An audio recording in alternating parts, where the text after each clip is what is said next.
Chapter 11. Baratieri chooses. As a young patriot, Oreste Baratieri had fought to drive the Austrian occupier from Italian soil, thus creating an independent modern Italy. If it ever occurred to Baratieri to compare Italy's struggle for independence with that of Ethiopia, he never mentioned it. That Italy was Austria to Ethiopia's Italy seems not to have crossed his mind. Patriotism resolved the glaring contradiction. Great powers had empires, and so if Italy was to realize its destiny in the modern world, it must acquire an empire. The same patriotic impulse that had driven Baratieri to liberate Italy now told him to subjugate Ethiopia in Italy's name.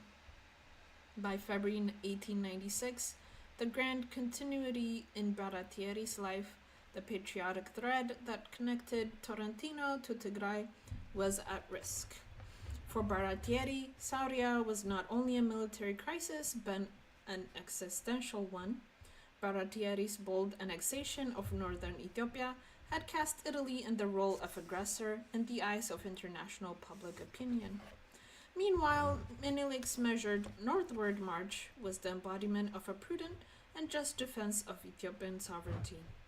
Ilg was right. No European nation would submit to Abyssinian rule. Why should Abyssinia submit to European rule? Italy was losing the battle for public opinion. It was also losing the battle of the ground. Not only was Italy's control of Tigray unraveling,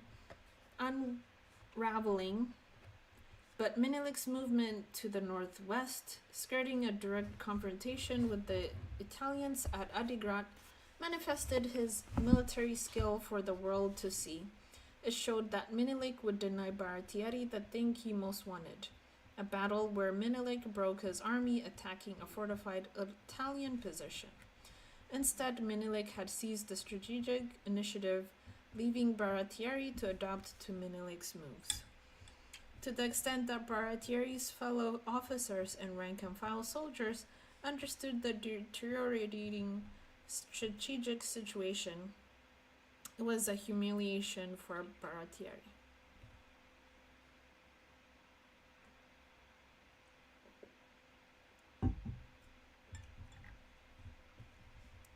Baratieri's answer was to keep his men occupied. In the memoirs of Italian soldiers, the days at Sauria were days of drudgery, digging trench after trench. As it became clear that they were preparing for an Ethiopian attack that would never come, these labors consumed morale as well as strength. Baratieri's brigadier generals expressed a sense of futility in the face of these exercises. General Giuseppe Arimondi, who seethed under Baratieri's command, saw an opening and seized it. In an elegantly vulgar slur, he mocked these barren efforts as the onanism of the military art. It was also a situation that heightened the contrast between the Ethiopian and Italian ways of war. The Italians relied on conventional forms of supply and reinforcement. As Baratieri's lines of communication stretched in pursuit of Menelik, his supply caravans became that much more vulnerable to attack. As reinforcements arrived from Italy, bringing more mouths to feed, supply demands only increased. In contrast, Menelik's army lived off the land. What his soldiers couldn't carry, they had to find along the way. This made Menelik's army speedy and mobile. There were no cumbersome caravans for an army as large as that of Menelik. When a court travels, it is customary for it to be supported by those who live along its paths. And while it is true that once the emperor's tent was set, among the first rituals was the presentation of gifts, animals, flour, drink, by the local population. These amounted to mere gestures for an army at a scale of Menelik's. Foraging is the polite word for what happens when an army feeds itself off what it finds. From the point of view of the army, foraging is a fee for services rendered. After all, the army is defending the people who are being asked to feed it. But the burden tends to fall disproportionately on those who have the misfortune of living in the path of the army. Requisitioning, for that is what it's ought to be called, meant that the foragers had to move outward from Minilik's camp in an ever-widening arc as local supplies were exhausted. Following the march from Megale, Minilik's forces settled into camp at Gundapta. The following week they moved on to the rich lands around Adwa. As a practical necessity, Minilik's army had to keep moving to live. Thus both armies contended with a deepening sense of urgency. For Minilik there was a growing desperation surrounding the question of food. For Baratieri there was a deteriorating local situation, a growing rebellion, at the same time as he was getting political pressure from Rome to do something, anything, to bring the standoff to a conclusion. My colleagues and I are sending you 2 additional brigades and everything that you have asked for. Remember that Amba Alage and Megale were 2 military failures, however glorious, and that the honor of Italy and that of the monarchy are in your hands.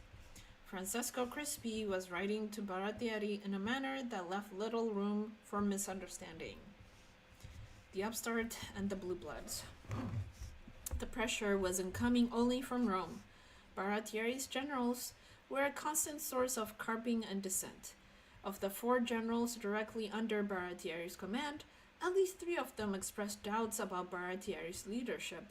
For the most part, the generals had kept their peace while Baratieri was winning. However, as Minilik's forces rolled up the Italian positions, Amba Lage, Megale, and now Tigray itself, there was plenty of room for second-guessing. All kinds of resentments came out, including social snobbery fed by some of the worst professional jealousies. Baratieri's patriotism was unassailable. However, his unconventional path to command via Garibaldian populist insurgency meant that his social credentials remained open to question. All 4 of the generals under his immediate command in Ethiopia, Albertone, Arimondi, Daborimida, and Elena, came from old patrician families of Piedmont in northern Italy. As elsewhere in Europe, the army was one place where the partisans of the old regime could still contest the authority of the new. The army's officer corps had been a preserve of the highborn, honorable career for the sons of the aristocracy. Baratieri was the son of a mere magistrate. By birth and by training, he was a parvenu. General Giuseppe Arimondi was an elegantly handsome man. He kept his hair short and brushed back from his imposing brow. He had steely eyes, a trimmed full beard, and a mustache that turned up slightly at the ends. He sat ramrod straight for his official portrait, with 5 medals pinned high on his chest, of a jacket laced with officer's braids. He had the air of a man not to be trifled with. Of all the officers under Baratieri's command, Arimondi was the one with whom he had the thorniest relationship. At 49, General Arimondi was not a young man, but he was 5 years younger than Baratieri and had plenty of ambition. He chafed under Baratieri's leadership. In December 1894, when Baratieri was recalled to Rome to confer with the government, Arimondi set out on a campaign against the dervishes. A victory at Agordat made a big splash in Italy, earning Arimondi a promotion, but it embarrassed and upstaged Baratieri. Relations didn't improve upon Baratieri's return. Within months, Arimondi was asking to be sent back to Italy, a request that Baratieri refused. Arimondi appealed to the Minister of War, who also refused. In a bitter and rambling letter to his brother Francesco, Arimondi complained that Baratieri was an omnipotent figure whose power Arimondi attributed to a murky mix of politics, personal favor, crispy, and ties to the Masonic order.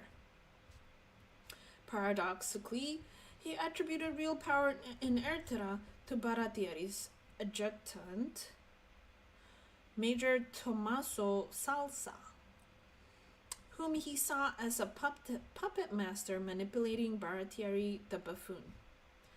One could hardly say that either man was warm and approachable. Baratieri was cerebral, with his narrow-set eyes and pince-nez. He gave off a professorial air that was complemented by a penchant for grand words and complicated syntax.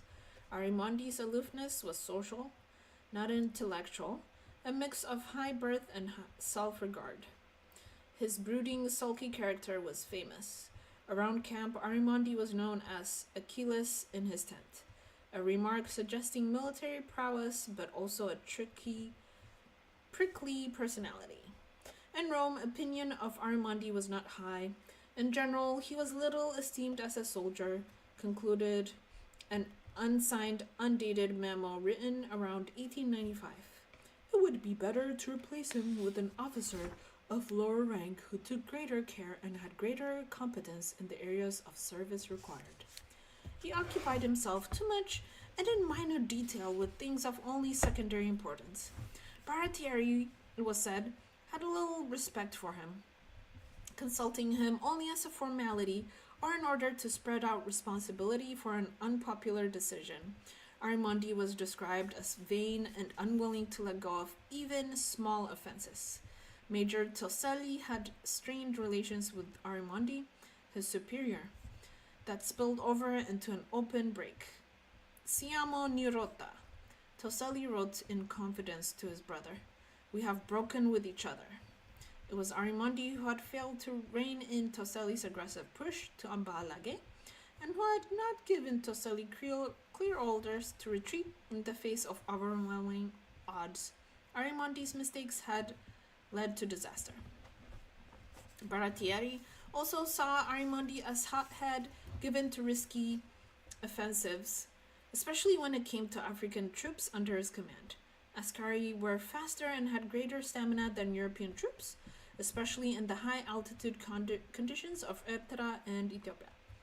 Given Arimondi's tendency to see any military problem as best solved by going in the attack, he was a dangerous combination. After AMBW, Baratieri was sufficiently concerned about the possibility of another disastrous mistake that he took Arimondi's Ascari and placed them under the command of General Matteo Albertone. Proud, nervous, chatty, intemperate, troublesome, General Matteo Albertone had a complicated reputation long before March 1st, 1896. Albertone's official portrait highlights his high forehead, epaulettes trimmed generously with gold braid rest on wide shoulders. More gold braid swoops across his chest, drawing an emphatic arch beneath a spray of medals. A hard gaze, completely lacking in warmth, complements a regal air. The ends of a full dark mustache curl up above a resolute chin. The portrait is a man certain of his destiny. Accounts of Albertone on the move with his troops in Ethiopia, as well as memos dashed off to the high command in Rome, suggest that Albertone had an impulsive personality. Zealous and impatient, he was mercurial in spirit, passing quickly from high emotion to sulky moodiness. He was easily convinced that his extraordinary talent was wasted. Somehow Albertone's career hadn't reflected the grandeur of his self-image. Ertra must have felt like a punishment when he arrived at the Red Sea port of Massawa, where midday temperatures pushed past a hellish 115 degrees. We don't know how Albertone earned a colonial post, but we know that it was not an assignment he coveted. The colonies were where frustrated soldiers went, or were sent, to revive fledgling careers. Albertone first laid eyes on Ertra in 1885. The experience left him a convinced anti-Africanist, an opponent of the vision of Italia Africana. He deemed the soil too poor to produce much of value. He returned to Italy but was posted to Ertra again in 1888 and once more in 1895, when he arrived with reinforcements in the final build-up. If General Arimondi was the one who was seen as reckless and dangerous, it wasn't obvious to contemporaries that Albertone was a model of composure. One contemporary observed that the Ascari preferred Arimondi to the excitable Albertone. Alessandro Sapelli recounted an episode that occurred one morning during the long face-off between Italian and Ethiopian forces across the Gundapta plain. Sapelli was with Albertone as part of a forward observation group when they spotted an Ethiopian outpost on a hill opposite them. Albertone turned to Dogiak Fanta, the leader of an Eritrean band supporting the Italian forces, and remarked, "Let's go over to those heights and take a look at the Emperor's camp." "But those hills are full of armed men," warned Fanta. "In a minute they would all call thousands of men to their position." "So what?" answered Albertone. "When they see us, they'll scamper off." "Don't say that, General," cautioned Fanta. "These men have come from a place far, far away, as far as you have come, and they have come to fight." Albertone's remarks perfectly capture his disdain for Menelik's forces. He was not alone in thinking that Menelik's army would collapse at the first resolute use of force. In some ways, General Vittorio Emanuele da Bormida was the most interesting of the generals under Baratieri's command. His name alone spoke volumes about his patriotic and noble northern Italian lineage. Victor Emanuele da Bromida's namesake was the king who served as patron of Italian unity. The da Bromida family was so well connected that King Victor Emmanuel had served as godfather of Vittorio's baptism. The adult da Bromida had a full mustache stylishly upturned at the ends and a tapered soul patch under his lower lip. A gold pince nez completed the bookish look. Bookish he was. Da Bromida was a scholar of strategy and tactics, a published author of books and pamphlets on military history and the principles of national defense.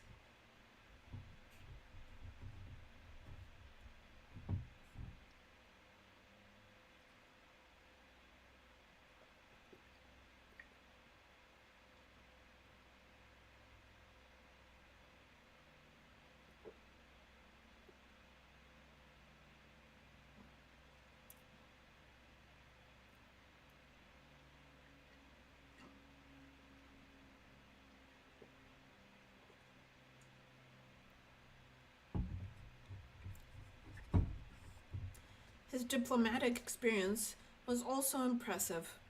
In the 1880s, his aristocratic background made him the obvious choice as Italy's representatives in discussions with Imperial Germany about the Triple Alliance.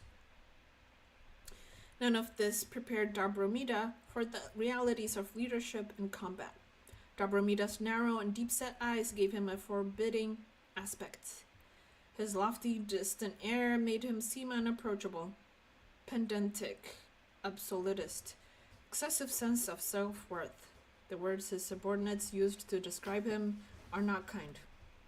He was abrupt with subordinates, the antithesis of the soldier's soldier. He expected his orders to be obeyed scrupulously. His keen sense of hierarchy and discipline made him unwilling to countenance any discussion of his decisions. Da Bromida had no experience of Africa. In mid-January 1896, mere weeks away before Adwa, da Bromida shipped out for Massawa, even though he harbored private misgivings about the wisdom of the campaign in which he was engaged. In letters home, he strikes the tone of a man trapped between a deep sense of duty and doubts about his mission. "They were fighting," he wrote to his family, "to defend the honor of our country, rightly or wrongly engaged, but engaged nonetheless." Da Bromida's reservations about the enterprise of Italian East Africa were trumped by an aristocratic commitment to honor. His dedication to duty and country derived from what was called the chivalrous spirit of the old aristocracy, a spirit that wedded honor and family. "Do what you must do," his father had told him as a young man. It was a phrase redolent of weighty but vague responsibility. Dobromida took it to heart. No longer young in 1896, he had turned 53 just before leaving Italy for Ertera. He still carried the burden of family. His illustrious name, or so he felt it, obliged him. With that, I carried a name not enshrined in respect, he mused. He worried lest the family name lose any of the luster his ancestors had earned. A true ingenue is how a close friend characterized him, implying naivete as much as candor. Dobromida's understanding of warfare was as good as that of anyone in the Italian camp, but it was entirely bookish and abstract. His first direct experience of combat would come on 1st of March. General Giuseppe Elena was the most recently arrived of the 4 generals at Sauria. In fact, he had been with them less than 2 weeks, having left Italy with a group of reinforcements on January 25th, although the oldest of the group, at 56, as a newcomer to Africa, he was too respectful of the other generals to weigh in heavily during the discussions leading up to the battle. Just the same, his voice mattered in part because he was so recently arrived.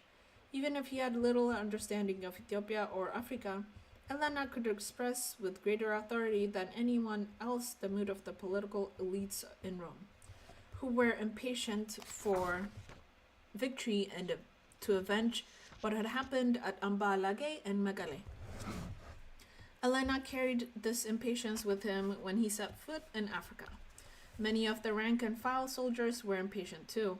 Soldiers who had been in Africa for a while had a realistic idea of what combat with Ethiopian troops might be like.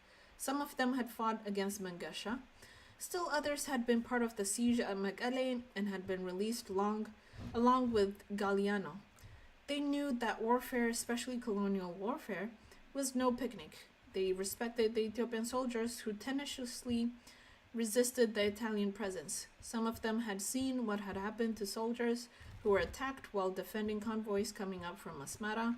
They had seen the stripped bodies and knew that Ethiopians rarely took prisoners.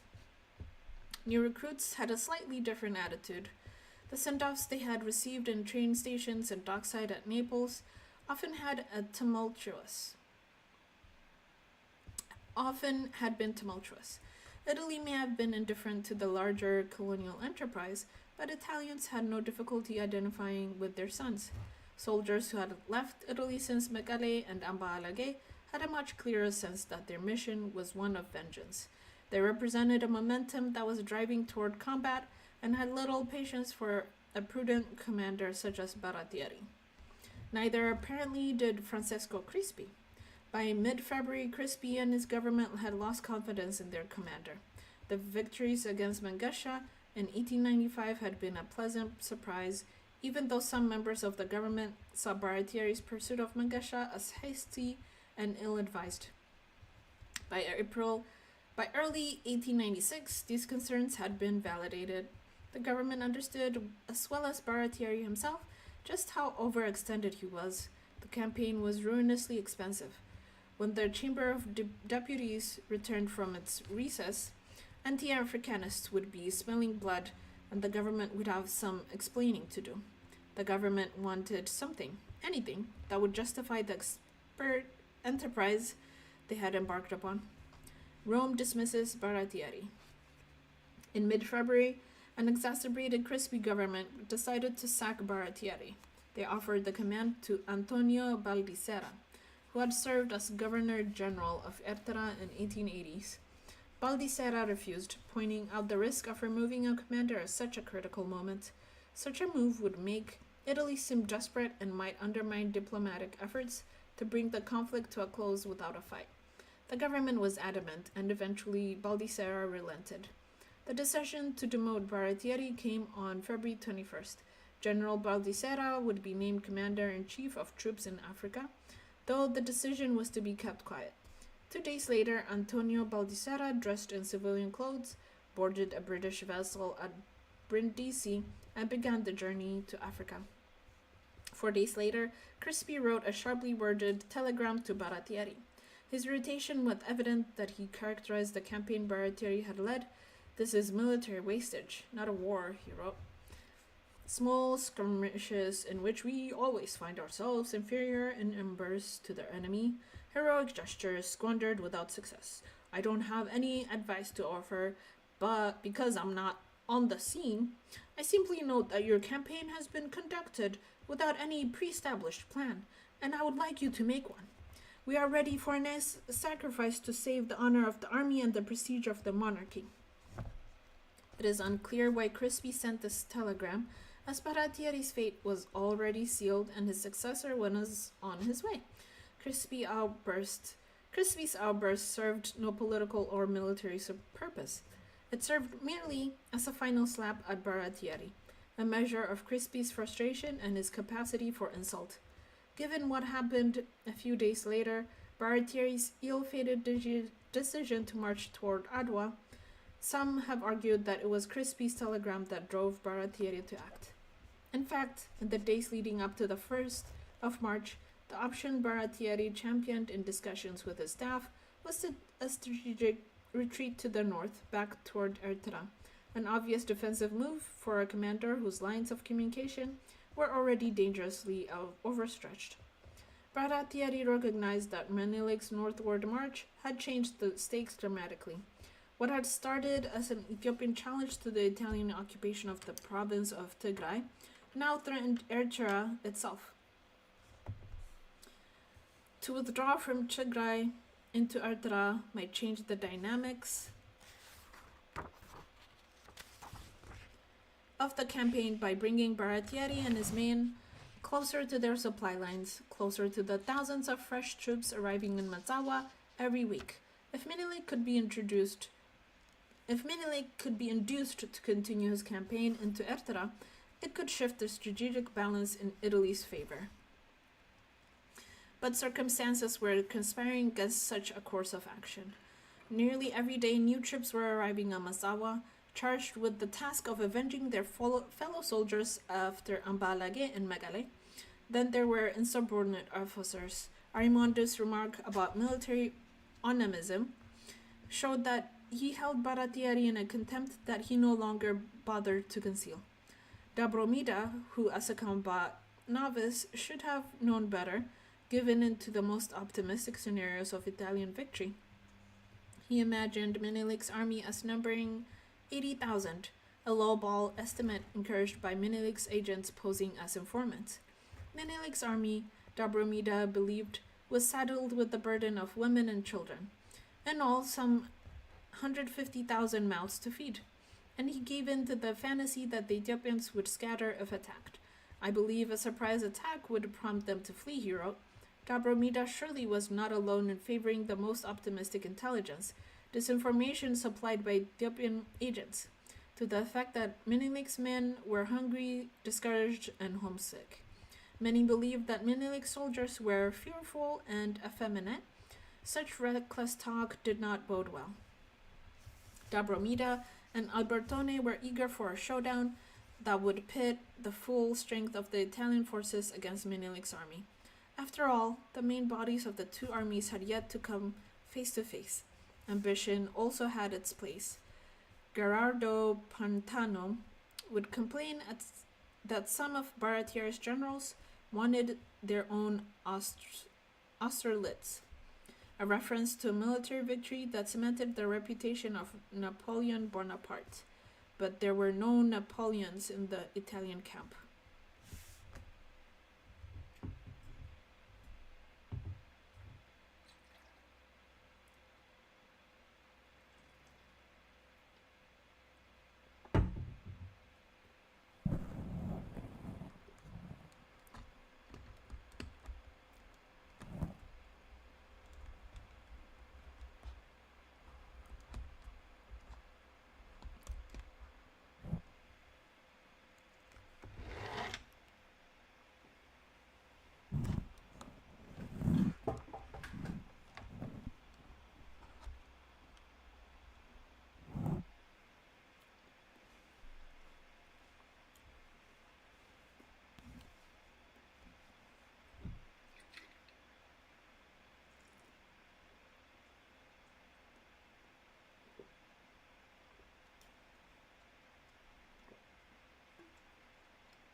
For most of February, Menelik's forces remained encamped in the valley of Gundapta. Then, on February 22nd, Menelik withdrew. He moved his forces westward, away from Baratieri's forces, into the valley near Adwa. What did it mean? On the face of it, the shift signaled weakness, and army retreats to avoid conflict. More realistically, however, Menelik's move, which opened new grounds for foraging, revealed a steely resolve to endure. More ominously, it raised the possibility of an invasion of Ertara by a more westerly route. The road leading northward out of Adwa by way of Adi Abuna led directly to Ertara. An invasion by that route would leave Baratieri in frantic pursuit as Menelik's men spread chaos and destruction. The meeting of the generals. Menelik's move could be interpreted as a search for food, as prelude to an invasion of Ertara, or even as a sign of weakness. The ambiguity was no doubt deliberate. The next day, February 23rd, Baratieri ordered preparations for retreat northward to Debradamo, a move that mirrored Menelik's by bringing the Italians closer to Ertara on a parallel route. Yesterday, the enemy moved to Adwa, breaking contact with our troops. In following this move, I have decided to post our core of operation to Debradamo. Baratieri correctly understood the risk posed by Menelik's latest gambit, which was not a sign of weakness but a new threat. His officers saw it differently. Lieutenant Cesare Pini oozed disdain for Baratieri, whom he mocked as a commander intimidated by an enemy who flees. General Dabridama heaped scorn on Baratieri's announcement. The enemy retreats and we do the same. The military crisis, along with the carping and criticism, compounded a deep personal crisis for Baratieri. Captain Mario Bassi pointed a grave and vivid picture in his journal. Baratieri had stopped eating. He had constant fever. In addition to being physically finished, Baratieri was a wreck, the victim of great nervous exhaustion. Baratieri's crisis transcended the person. It was a crisis of colonialism itself. Baratieri's dream, his embrace of Ethiopia, had become a deadly embrace for him and for Italy. Baratieri's symptoms, Bassi noted presently, announced the beginning of the end of the colonial farce. Baratieri recognized retreat as his only option, Bassi noted, and this he echoed the views of Major Tommaso Salsa, the man some regarded as Baratieri's puppet master. Bassi fervently wished their cautious view would hold. The alternative to retreat, he predicted, would be a great and truly grave catastrophe. Of all the views recorded prior to Adwa, Bassi most clearly articulated the choice between retreat and disaster. Sometimes there's no comfort in being right. Bassi would die at Adwa. Rattled by criticism from his officers, Baratieri called off the retreat to Debradamo a few days after announcing it. On February 28th, Baratieri summoned his generals to his tent for a candid airing of military options. Baratieri and the four generals, Albertone, Arimondi, Dobromida, Elena, took their places around a small table. The only other person present was Baratieri Chief of Staff Colonel Gaetano Valenzano. The small tent was claustrophobic in the stifling heat. Baratieri invited a frank discussion. I haven't asked you to board council because the responsibility for any decision rests with me. I've asked you to open up your hearts, as I would in an ordinary situation of troops, movements, or maneuvers. I ask you to give me, as is customary, information on the condition of the troops. Colonel Valenzano began with a report on the state of supplies. The news was not good. Since the defection of Hago Stefari and Rasapat and the opening of guerrilla warfare, supplies had become scarce. Ration reserves for European soldiers were nearly depleted, and the remaining provisions were adequate for only 3 days. The Ascari, who were given money with which to buy food from the local population, might get by for a week. Additional supplies were on the way, but it was unclear that they would arrive in time. In a few days, the army might have to retreat simply to procure food. The discussion then turned to the army's course of action: retreat, attack, or advance. These were the options.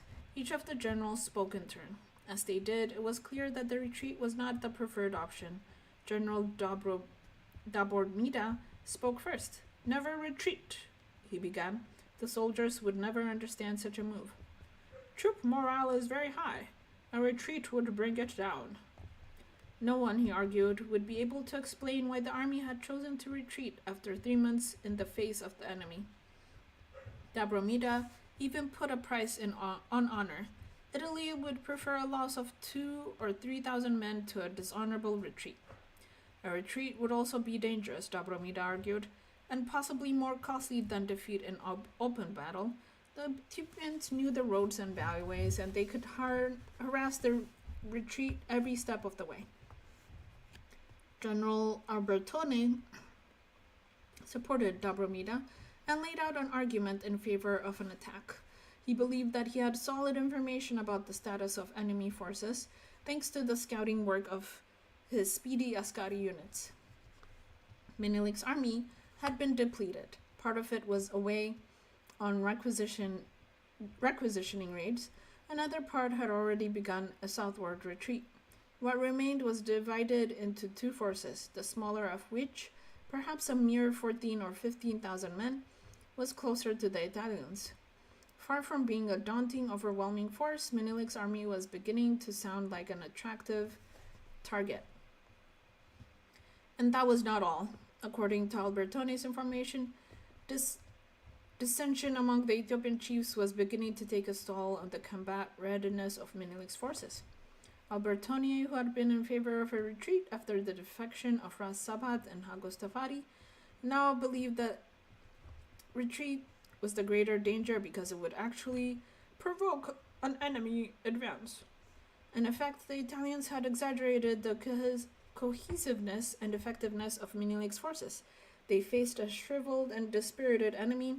The time had come to move against it. General Arimondi, the sulky Achilles of the Italian camp, was the most fanatically aggressive. For Arimondi, there could be no talk of retreat. It was bad enough that the Italians had let pass 2 or 3 good occasions to attack. Conditions were ripe for battle, he argued, and he enumerated all the reasons to be optimistic about victory. Better arms, more ammunition, better marksmanship, better leadership, superior valor, more disciplined firepower.